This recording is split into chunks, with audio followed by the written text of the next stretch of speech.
Assalamualaikum warahmatullahi wabarakatuh.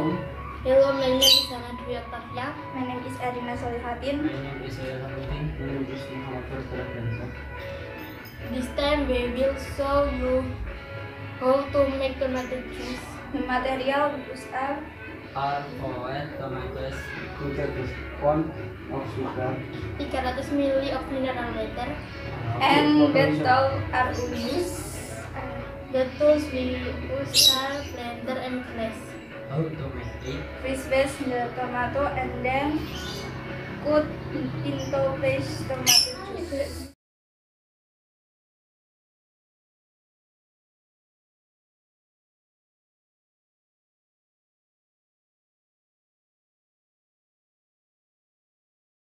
Second, enter the tomato slices into the blender, sugar and mineral.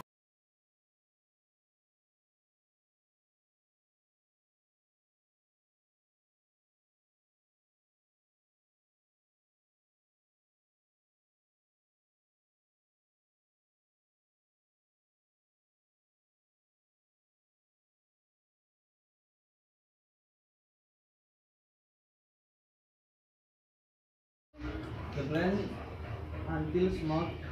Here pour install into the glass. Tomato juice is ready to drink. Kok dengan bisa? Dipakai dulu. Sekian video dari kami. Wassalamualaikum warahmatullahi wabarakatuh.